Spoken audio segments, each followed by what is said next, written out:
Welcome back to Kevin Makes Cool Things. I'm Kevin, and today I'm continuing to make Funko Pop style figurines of characters from the solo leveling webtoon. I started this off by making Sung Jin-woo, the main character from the series, and then last month I made Esil, one of the more recognizable female characters. This month, I'm excited to expand my collection by making Hae-In, the main love interest from the series. For the other Funko Pops, I had to put some thought into how I was going to pose them, but for Chahae, I knew I was going to have her holding her signature weapon, the pickaxe. It's an adorable moment from the series, and I couldn't resist showcasing it in the Funko Pop. I already had the head done from my previous Funko Pop projects, so I started working on the bangs. I did this with curves, which is the approach I've used on my last two Funko Pops. I'm not great at this, but I've definitely improved a lot over the last couple of months. If you're planning on making a custom Funko Pop in Blender, then I recommend you look into modeling hair with curves, because it's relatively easy to learn and can produce great results. I plan to give her a ponytail, which was new for me. I've never had long hair, or paid much attention to the flow of hair when it's in a ponytail or any other hairstyle. As weird as it sounds, I had to look up references and figure out how to simplify these details so they fit with the Funko Pop style.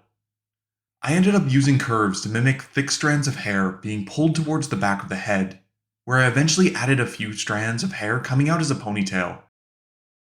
One of the more time-consuming and wasteful parts of this project was remodeling the hands.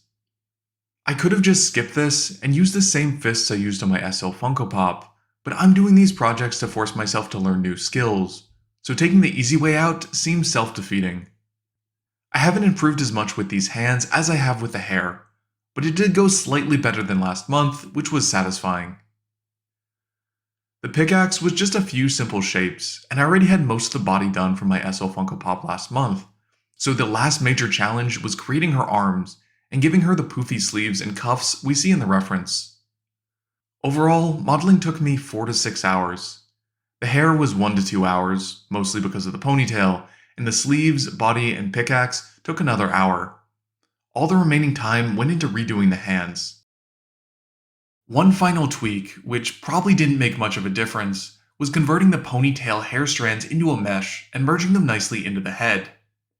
When these were curves, there were some gaps which probably wouldn't have printed well. Like I said, this probably doesn't make much of a difference, but I do at least try to set my prints up for success. I divided this into 2 pieces for printing. This allowed me to better access the underside of the head and the shoulders when I was doing my sanding and finishing. When I was printing this, I noticed a void in the head. I'm not exactly sure what happened here, and I never did solve that mystery, so hopefully I'm the only one that experienced this problem. I did rough sanding with my Dremel tool, and then applied some wood filler and several coats of spray-on sandable primer. This primer is great because it fills small imperfections, but that actually became a problem here. I normally sand in between coats, but this time around I had a really busy week and applied 2 to 3 coats of this primer without sanding in between. This did a great job filling small problematic areas, but it also obscured a lot of the detail on the bangs. I spent a stressful few minutes trying to redefine these with a small file, but it only kind of worked. I was running short on time this month, so this portion of the video was actually recorded before I finished the project. So I'm really hoping I can salvage this during painting. After doing most of my finishing work, I used 2-part epoxy to attach the pieces together. During the modeling, I put 2 holes between these pieces, so I could use a small bit of nail to align them during gluing. Once this was together, I did some final sanding and applied more primer. Part of this included building up the heels, so this would stand up on its own. My other ones have stood up pretty well and only needed slight adjustments, but this one was significantly off. My backup plan was to make a Shadow Soldier base and glue her to that, but thankfully I got this to work. Painting went as well as can be expected, but I wish her bangs were more defined. Her hair color is really light, so between that and the mistakes I made when finishing this, it could have been better. I finished this off with a coat of spray-on matte sealer, and this was done. Now that everything's finished, I can proudly say that I feel fine about how this project turned out.